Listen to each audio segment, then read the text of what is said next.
Hi guys, it's Francesca here.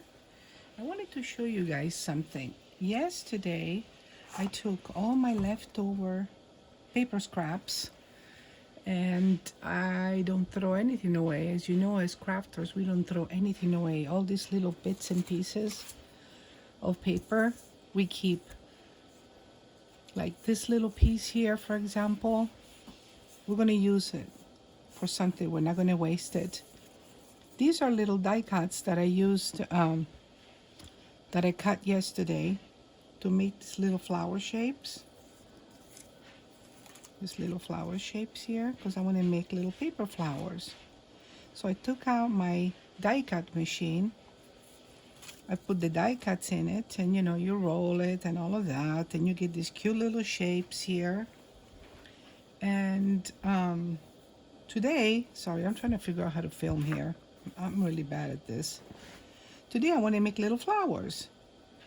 So that's what you're going to watch me do. So if you're wondering why these junk journals cost the way they do, is because we artists spend a lot of time making all the little components that make the journal pretty at the end. And believe it or not, it just takes a long time. But we do it because we love it. We do it because it's relaxing. We do it because it's fun. And the end product is amazing. It's fun to look at. It's fun with other people when other people say, "Oh, I love what you made. It's so beautiful." It's such a great feeling.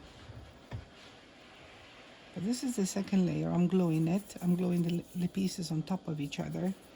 And then the third little piece I want to put there is this guy.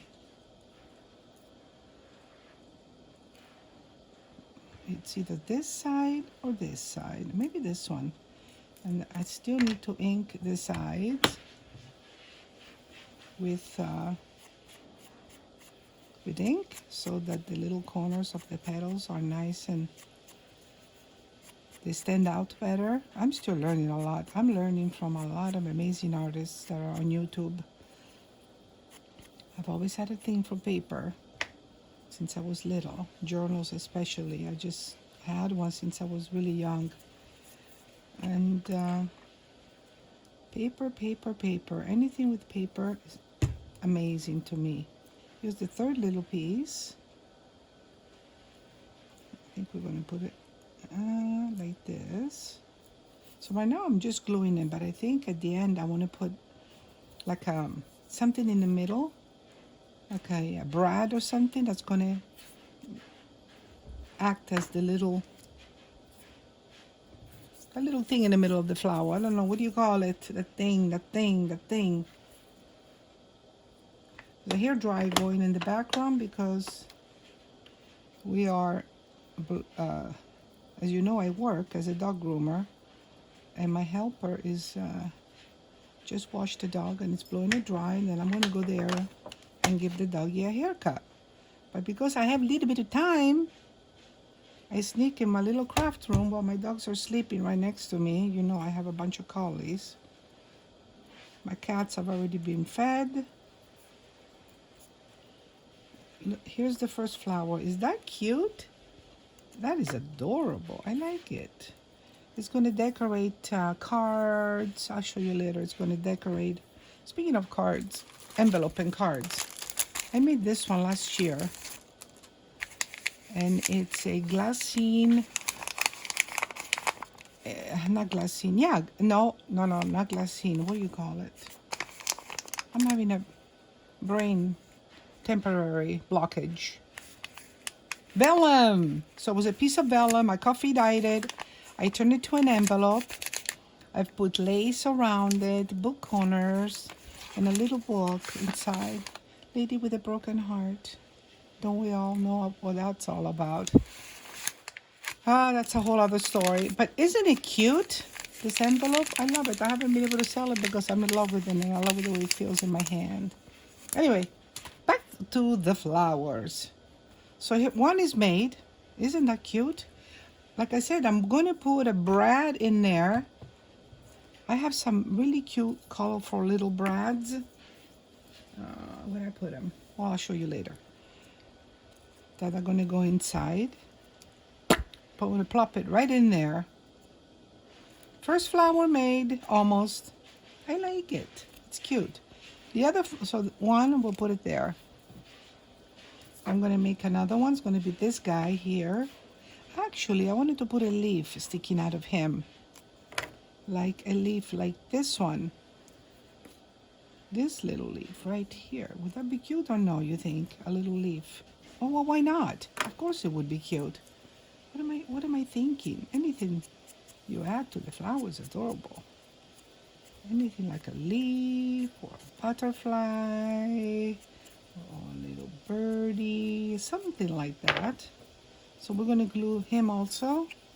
Come here, you. Where do you think you're going? I have to glue you. I have to glue you somewhere. There's 3 artists that I love on YouTube. One of them is the Vintage Journal. The woman's amazing. I don't know if she sleeps at night or she thinks of this, how she thinks of all these beautiful things she posts on her channel. I mean, I'm learning so much from her. The Vintage Journal. Another one I love is Sarah Lee Armstrong. I think she's out of New Zealand. She's another unbelievable artist, just unbelievable. I can tell you only that she's unbelievable. I also like Sam Pooley or Sam Pool or Sam Pooley, I don't know how to pronounce it, designs. I think she's in Britain. She's also amazing. I'm learning a lot from her. Treasure Books is another one. Natasha is another amazing artist.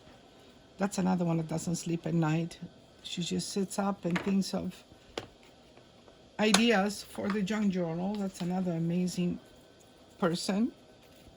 And there's a lot of other ones out there. But, you know, I have to tell you this. I'm not crazy about where the internet is going these days, especially with the AI. AI is kind of scary. But I have to also admit that I love YouTube. I think YouTube changed my life. You just to be able to connect to these artists that are out there that are so talented and they're willing to share their knowledge. It's like a dream come true. Nobody needs to take classes and go to school. What for? You can do it in your own home with your doggies right next to you sleeping, and you can learn anything you want to learn. How cool is that? I don't know if this is all going to have repercussions on us someday, probably. Who knows what's going to happen? It's a little bit scary. But another thing I love about the internet is this chat thingy, this AI thingy. So I used to have to call my son, who's busy by the way, and ask him all kinds of questions regarding anything, like especially computer related, right? And he would go, Mom, gosh, I told you before, it's right in front of you, right there. Well, now with ChatGPT, all I have to do is ask him the question, and he so politely replies, oh, that's a good question. Let me show you how it's done, Francesca. And then if I don't understand, he goes, no problem. A lot of people don't get it the first time. Let me just show you another way to do it. You see what I mean? I don't have to bother anybody. I don't have to feel like an idiot for asking people the same question 3 times. All I have to do is ask ChatGPT and it gives me the answer. Now, I don't know. Like I said, it's too good to be true. And it is. And who knows, someday they're going to control us 100% through that thingy, AI thingy.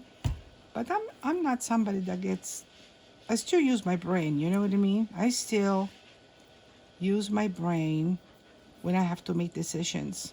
Perfect example is the COVID vaccine. I had a gut feeling that told me not to do it. And because I work from home, I wasn't pushed to do it. Like my daughter when she was in school, in order to take classes, guess what?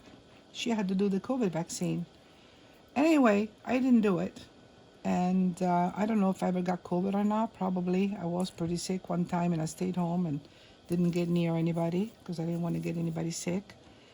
But now they're finding out, and I know actually, I know a few friends that had all the vaccines, the first one, the second one, the third one, and they're always sick. And I'm not saying that the vaccine makes them sick, but I'm just personally happy that I did this backwards. Rats. I'm very happy that I didn't do it. I always, always, always, always have and always will follow my gut instinct. And I remember one time in Italy, when I was still growing up there, I had this friend who was an incredibly smart person, did very well in business. He always told me, remember one thing I want to teach you. Always follow your gut instinct in everything, in business, in everything. And that's what I do. And so far, hasn't steered me wrong. So yeah, AI is useful, but I'm still going to follow my gut feeling when it comes to any important decisions. And I recommend everybody that does the same thing. I am not really a follower. I'm a people person, but I'm not a follower. I homeschooled my kids for years when it was still kind of illegal, in a way. Not really illegal, but we had to have our own attorneys in case the public school came to tell us not to do something. I homeschooled anyway because that was best for my son at the time, who had a learning disability. And then I ended up homeschooling my daughter too because she liked it. And so I homeschooled both of my kids for years. We did things together with other homeschoolers, so they were exposed to other kids. We weren't locked up in the house, like, cut away from the world. But it was a very, very healthy environment. All the kids were so polite, great parent involvement. And I was lucky enough to be able to do that because my ex-husband, we're not divorced, unfortunately, many years later of marriage, allowed me to stay home. I mean, I was able to economically stay home and raise the kids because he was the bread maker and I was home with the kids. I did all the grocery shopping. I did all the teaching. I did all the driving to sports. I did all the cleaning. Took care of my kids' diabetes because my kids are diabetic, both of them. So I took care of that. So I did my share. He did his share. And I was fortunate. I was really fortunate in that way. Anyway, sorry I got really, really sidetracked, but I'm a jabberbox. And since I'm talking to you guys, I'm working and I have you on video, which I'm going to start doing this more often because it's fun talking to you guys. I jabber away. See, I'm just inking the edges so these petals are more interesting. They have that cute little edge there. That's, see, for example, see here, this petal, if I hadn't done the edging, wouldn't have been so pretty.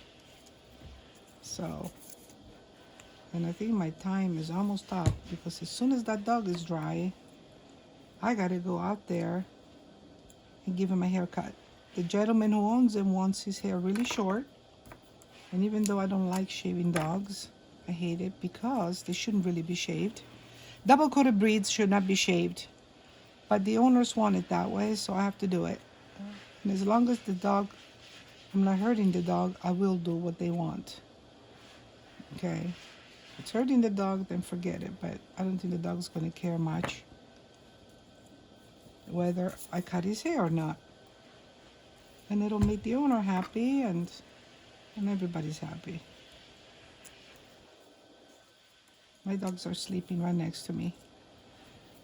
Okay, so I've done 3. Aren't they cute? I will show them to you guys once they're all done and I have the brad in the middle.